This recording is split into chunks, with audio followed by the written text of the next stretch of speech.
In the 1980s, the cocaine trade orchestrated by the Medellín Cartel reached unprecedented levels of scale and sophistication, transforming not only the streets of Miami and New York but also the social and economic landscapes of both cities. As billions of dollars in profits flowed from Colombia into the United States, fueling lavish lifestyles, conspicuous consumption, and a web of corruption that touched local businesses, law enforcement, and political structures, creating a complex ecosystem in which wealth, influence, and crime were tightly interwoven and often hidden behind the facade of legitimate commerce and entertainment. The operations were remarkably organized. Cocaine was transported via planes, boats, and clandestine networks into the U.S., with distribution carefully managed through trusted couriers, nightclubs, warehouses, and retail networks that allowed the cartel to move enormous sums of money efficiently while minimizing risk of detection. And their strategies were constantly evolving in response to law enforcement efforts, competitive pressures from rival traffickers, and the need to launder profits through seemingly legitimate investments. Miami, with its booming real estate market, vibrant nightlife, and sprawling port infrastructure, became a central hub where high-rise condos, luxury cars, exclusive clubs, and designer goods became tangible symbols of the cartel's influence. While New York served as both a financial and distribution center, connecting the East Coast markets to international suppliers and money laundering channels,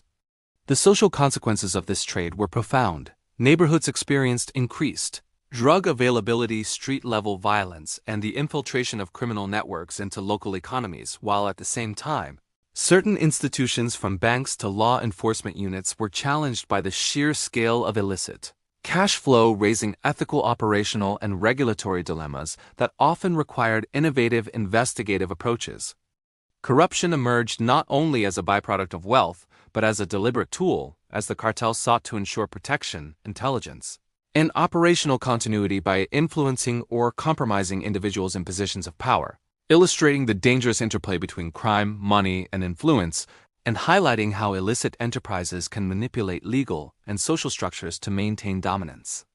Law enforcement agencies, including the FBI and local police, mounted sophisticated operations to track shipments, monitor financial transactions, and identify key figures, often relying on surveillance, informants, and forensic accounting to follow the flow of cocaine and money while facing the challenge of dismantling a network that was highly adaptive, compartmentalized, and well-financed. Investigations revealed not only the operational genius of the cartel, but also the human cost. Communities were destabilized, public trust was strained, and individuals were caught in cycles of addiction, crime, and social disruption, all while the allure of sudden wealth and glamour created cultural fascination with the cartel lifestyle, from media coverage to popular perception, complicating the societal response to the epidemic. Over time, arrests, asset seizures, and judicial proceedings began to weaken the cartel's direct influence in Miami and New York. But the legacy of their billion-dollar trade endured, leaving lessons about the vulnerabilities of urban centers to organized crime, the methods by which illicit wealth can corrupt and manipulate institutions, and the strategies required for law enforcement and communities to resist and counteract the pervasive influence of highly organized transnational criminal networks.